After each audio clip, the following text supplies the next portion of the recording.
everybody. Happy Monday. Thanks for joining us here on 9 News Watch and on YouTube as we take a look at your detailed Colorado weather forecast.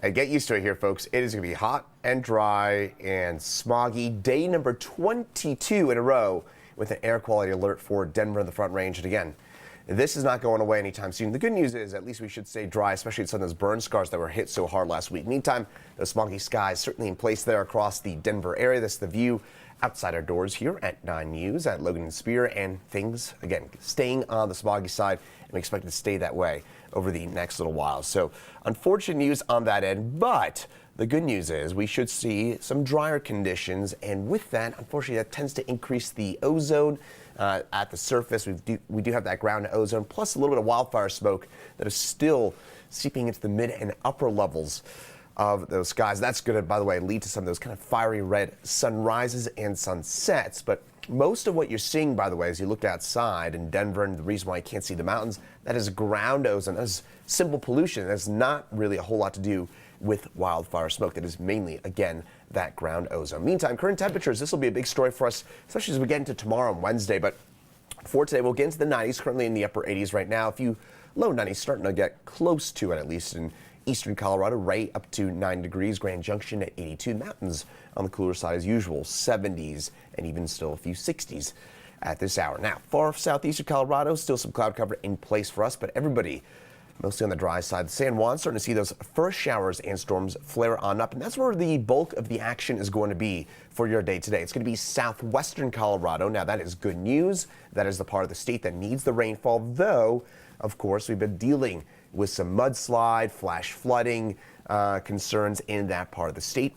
Once again, could see some closures in around the Glenwood Canyon area of I-70. We do have some storms that could flare on up out that way thanks to the Grizzly Creek burn scar just to the east of Glenwood Springs. Otherwise, Denver Front Range urban corridor, we're going to stay dry today. Maybe a very, very stray storm for us, especially west and south of Denver, but I even think that storm chance should be pretty limited. It's on the hot and dry side, and we expect it to stay that way for the next little while. Meantime, temperatures for tonight will drop back into the mid-60s for tonight. Sunset at 8:18 p.m. Tomorrow gets a little bit on the hotter side with a high of 95 degrees. Maybe, and I mean maybe, an isolated storm. 10-20% shot at best. We'll mainly stay on the dry side again for your day tomorrow with those temperatures. The big story, it stays hazy, it stays smoggy with that continued air quality alert that I would imagine will continue as we head over the next little while. So that is not the best of news, but again, the good news may be that we do need some of that drier weather for the burn scars, and where we do get some of that moisture, it's going to be in the part of the state that really does need it the most, which is going to be in western Colorado, where we do have that level 5, that exceptional drought that is in place out that way, and that is again where we will see some of that moisture reaching over the next while. Tomorrow, the story is the heat, as I mentioned, with those highs getting up into the mid-90s. Some of those near triple-digit readings in the far eastern plains, Sterling up to 99, 98 in Lamar. And that 7-day forecast, it's a toasty one here, folks. Though, look at the weekend. We'll see the monsoonal moisture build back in by Friday, Saturday, and Sunday. So the weekend does look stormy. So if you are planning ahead for the upcoming weekend, I would anticipate showers and storms for both days of the weekend, and they should be fairly widespread, similar to what we saw mid to late last week. If you remember, we had quite a few storms around.